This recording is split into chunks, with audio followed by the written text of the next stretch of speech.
zīmējumu konkursā es esmu piedalījusies 2 gadus, un pirmajā gadā tas nāca lielākoties kā pamudinājums no vecākiem. Labs motivators, jo viņi teica, vai mūsu grupiņa piedalīsies. Es no sākuma gan šaubījos, vai tas labs lēmums, bet pieņēmu. Jā, vecāki izaicināti piekrita, un tāpēc piedalījāmies 1. gadu. Un 2. gadā, protams, tas jau bija pats par sevi saprotams, kad, ja ir zīmējuma konkursa vendeni, tad ir jāpiedalās.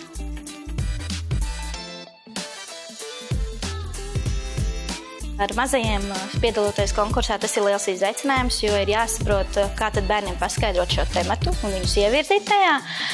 Līdz ar to tas ir daudz tās sarežģītāk. Ar līdzlaidumniekiem atkal tas ir nedaudz jautrāk, jo viņi, protams, izprot ūdens nozīmi pasaulē, un tas nav lieki jāpaskaidro. Un tad sāks šī skatīšanās no otras puses konkursa, ka varbūt nesvarīgākais paliek ūdens, bet tas kā radīt to skaisto gleznu un kā radīt mākslu beigās. Lai saņemtu balvas, ir jārada viskaistākais darbs. Es ļauju bērniem savās darbos visu realizēt, ko viņi grib. Viņi var zīmēt tiešām visu, ko sirds kāro.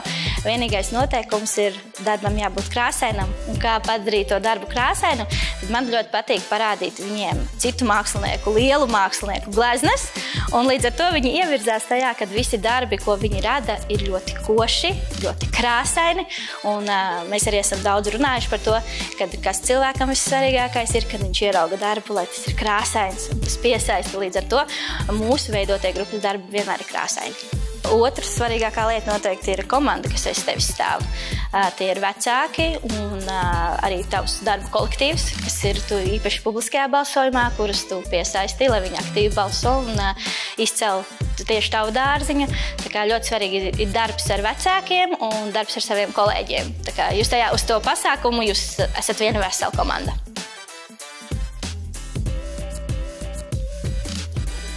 Kā jau es īsumā minēju, tad, lai iedvesmotu bērnus, ir jāparāda citu mākslinieku darbi. Kā visvalsāk tos mazos bērnus piesaistīt ar ūdens pasauli, tas ir rādīt kaut kādas mūtenes, visu par ūdeni, par zivīm. Līdz ar to darbos ļoti daudz parādījās, varbūt tiešām tā ūdens pasaule, visas tās zivtiņas.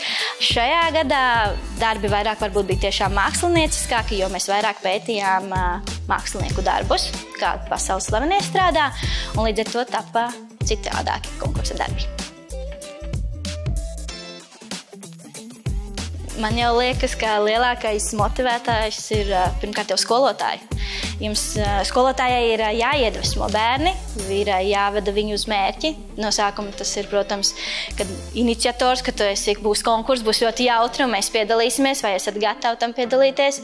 Un tad, protams, top šī skaistais visa māksla. Bet bērniem lielākais motivētājs noteikti ir balvas. Viņi jau noteikti grib balvas, tas ir svarīgākais.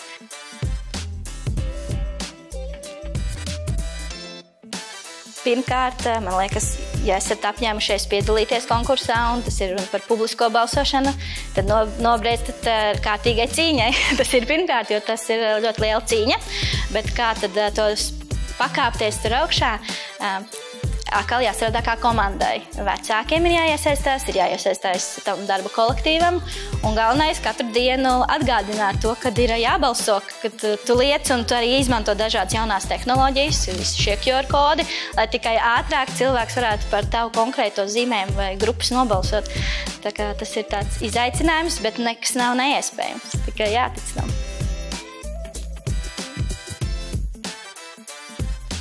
Svarīgākais piedaloties konkursā, gan jau vēlētos aicināt lielākoties skolotājus radošajā procesā pastāvēt malā, saņemt sevi rokās un pastāvēt malā, jo tas nav viegli, neiejaukties bērnu zīmējumā un tajā visā procesā. Bet tad, kad jūs neiejaucaties un neko nejaucat tajā iekšā un nesakiet, ka tur vajag kaut ko pārzīmēt vai varbūt labāk tā, jo tas ir konkursa darbs, tad rodas labākie darbi. Un es zinu, kā tas ir, ka tu stāvi blakus un zīmē vienu un tu esi iedomājusies citu, bet ir ļoti labi paiet malā un atļaut. Un ja bērns ir izvēlējies zīmēt dusmīgas nāras, tad lai tās nāras tomēr paliek dusmīgas neatkarīgi no tā, jo bērnam tomēr tur ir sava doma un mākslā jau vispār nav nekādu robežu. Tur var izpausties un nav pareizi vai nepareizi, kā tu uzzīmē. Un tāpēc man liekas, vienīgais ierobežojums, kas šajā konkursā ir tas, kad ir tēma. Tev ir jāuzzīmē kaut kas par tēmu, bet vispārējais tur nav jēgas jaukties iekšā. Vajag ļaut bērnam darboties un tad top labākie darbi.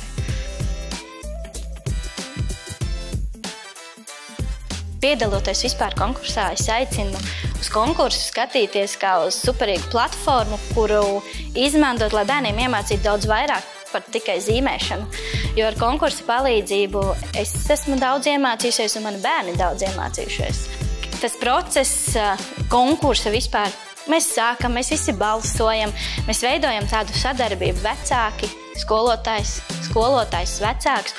Un tad, kad mēs sadarbojamies uz vienotu mērķi, jūs veidojas tāda sadarbība, ko nevar īsti saraut vienā dienā pēc tam. Tas ir ļoti tāds, jūs pārējiet īstenībā nākamajā tādā līmenī, un tā visa komanda, tāpat ar bērniem, jūs ejat uz vienu mērķi, tā ir tāda sadarbība. Jūs katru dienu balsojat kopīgi, katru gadu īstenībā piedalāties konkursā.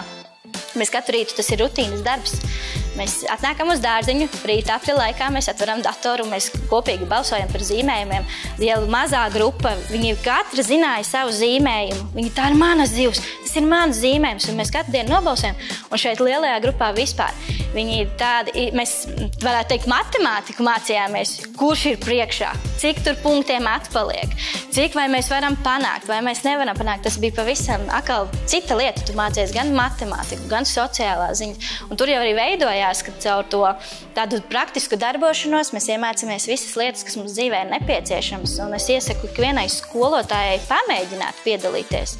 Jo es saku, Lendena konkurss, tas ir bijusi kā platforma, kurā paceļās lidmašīna pēc tam augšā. Un tu vairs nebaidies un esi gatava riskēt. Tā kā nebaidīties, pieņemt izaicinājumu, piedalīties, jo jebkurš vecums var īstenībā šajā konkursā piedalīties, un tas ir fantastiski. Tā kā vienkārši vajag noriskēt šajā visā.